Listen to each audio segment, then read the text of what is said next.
I'm not super familiar with that area, which now makes me think that God wanted me to find him.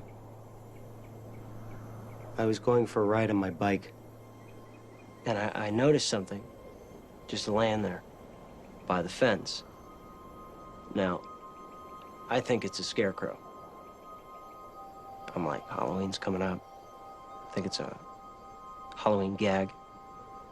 I even noticed his chest moving up and down. Still thought it was a dummy. I thought it was, some kind of mechanism. But when I saw hair, his hair,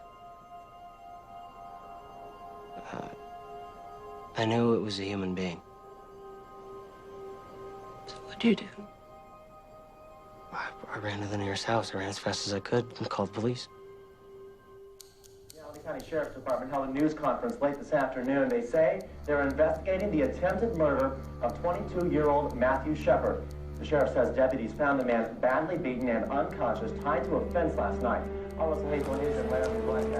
brutal attack left Matthew Shepard in a coma, prompting Wyoming's governor. Found him said he first thought Mr. Shepard was a scarecrow. In jail now, charged with the crime, 21-year-old Russell Henderson and Aaron McKinney, kidnapping. And the victim, Matthew Shepard, is in very critical condition at this hour at Hoover Valley Hospital.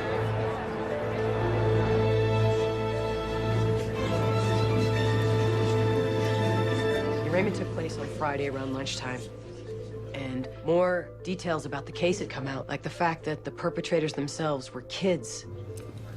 Kids, local kids that everyone who's from around here has some relationship to.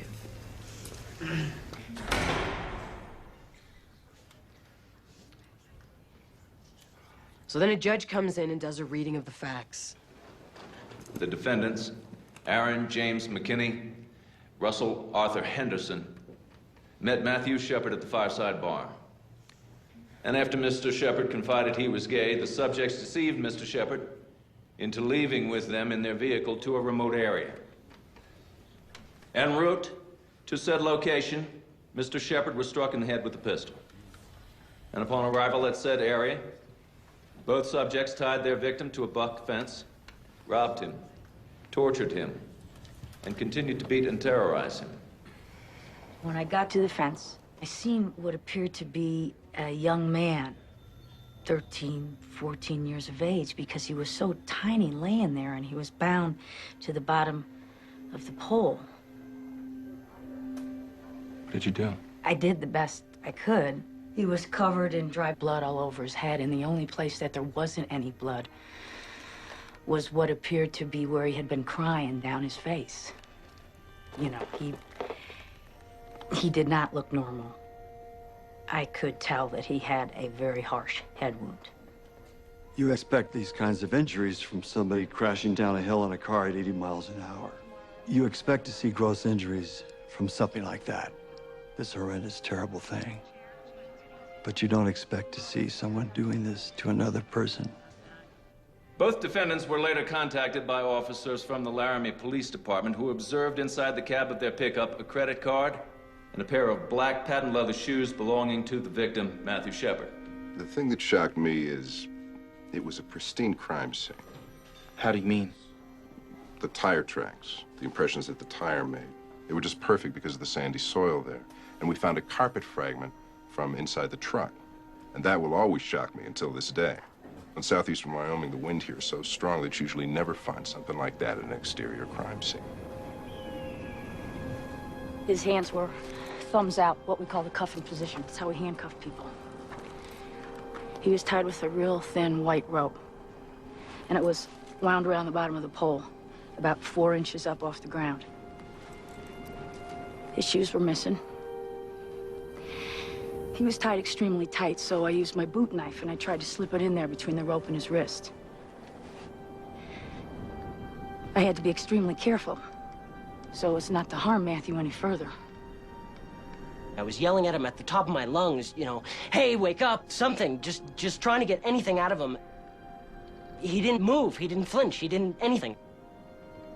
We rolled him over onto his left side, and when we did that, he stopped breathing, so I immediately got him back on his back. And that was just enough of an adjustment. It gave me just enough room for me to slip my knife in there and to cut him free. And then Rob drove the ambulance to Ivinson Hospital's emergency room. Once we saw Matthew, it was very obvious that his care was beyond our capabilities. Phoned the neurosurgeon over in Poudre Valley, and Matthew was on his way in an hour and 15 minutes, I think. A couple of days later, they showed me a picture of Matthew. I would have never recognized him. Said defendants left the victim tied to the fence, begging for his life. Well, certainly you'd like to think that this is somebody from out of town who's come through and beaten up somebody. But when you're seeing someone who's been beaten repeatedly by someone in our own town, now that certainly offends us. And that's a good word. It offends us. The defendants will remain in the custody of the Albany County Sheriff's Department until dates can be set for their trials.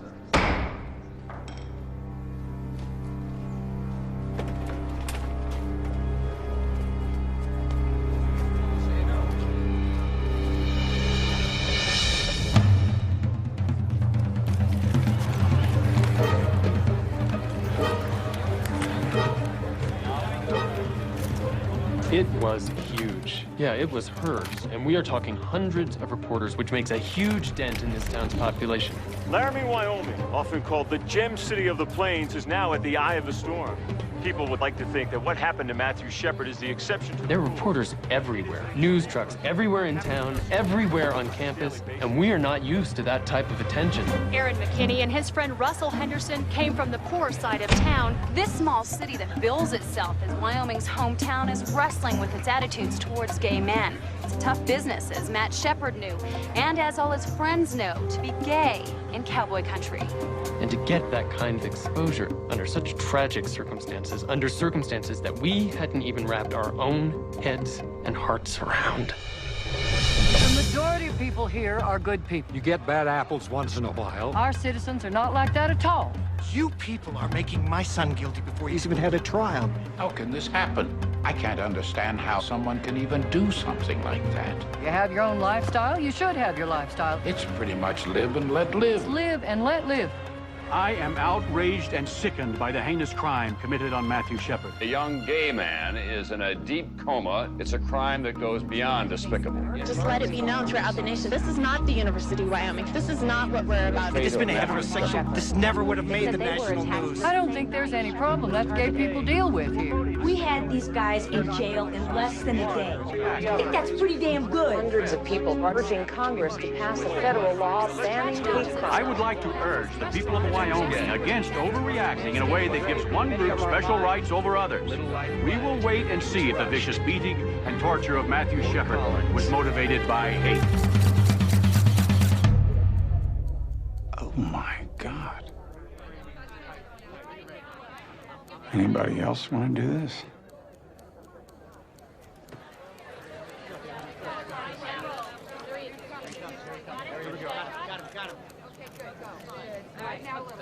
Matthew Shepard was admitted in critical condition at approximately 9:15 on October 7.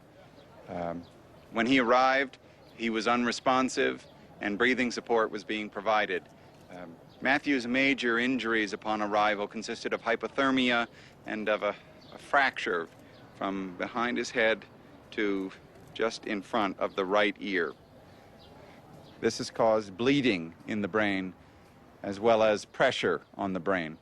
Friday night, the parents arrived, and I went up and introduced myself to Dennis and Judy, and it was awful, those poor people. Matthew's temperature has fluctuated over the last 24 hours between 98 and 106 degrees. We arranged a police escort to bring them up, set them up in one of our conference rooms, gave them food around the clock, gave them a place to stay. Following is a statement from them. First of all, we want to thank the American public for their kind thoughts about Matthew and their fond wishes for his speedy recovery. We appreciate your prayers and goodwill, and we know that that they are something that Matthew would appreciate too. I went up and said, you all tell me what you want me to do or what you want me to say or anything you need, and we'll provide it for you. We also have a special request for members of the media.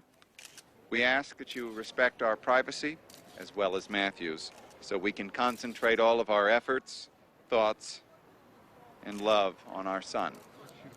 Thank you very much.